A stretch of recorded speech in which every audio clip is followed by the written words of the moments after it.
The shooting of Mr. Freoni outside his home in Peckham Rye comes almost exactly 4 months after his brother-in-law, printer Bobby Minns, was shot several times at his house in Peckham, possibly because the gunman mistook him for last night's victim.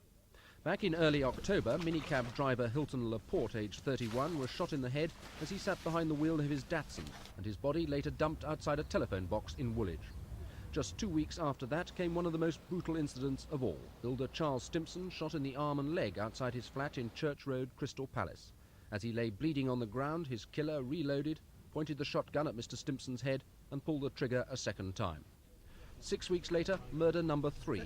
52-year-old Patrick O'Neon gunned down outside a wine bar owned by his son in Decima Street, Bermondsey. 2 gunmen fled after firing 5 shots at close range. And then this week, painter and decorator John Glackin was shot at when a masked gang, also armed with a machete and ammonia, burst into his South London semi. As with most shooting incidents, the weapon used was a shotgun, cheap to buy and quite legal to own with a shotgun certificate.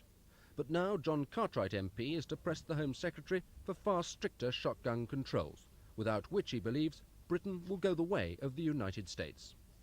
If we don't do something about making shotguns harder to get hold of, then I think the present situation is going to be a great deal worse. We're now seeing shotguns used in comparatively minor robberies and in the settlement of rows between groups of people, and I think that situation could become very, very much more dangerous if we don't act now. But what's wrong with existing legislation? Well, for a start, once you've got a shotgun licence, and virtually anybody, it seems to me, without a criminal record can get a shotgun licence, once you've got your licence, then there's no control over the number of shotguns that you can then buy. And that means that somebody who wants to supply the underworld with shotguns can do so perfectly adequately, provided they have no criminal record themselves.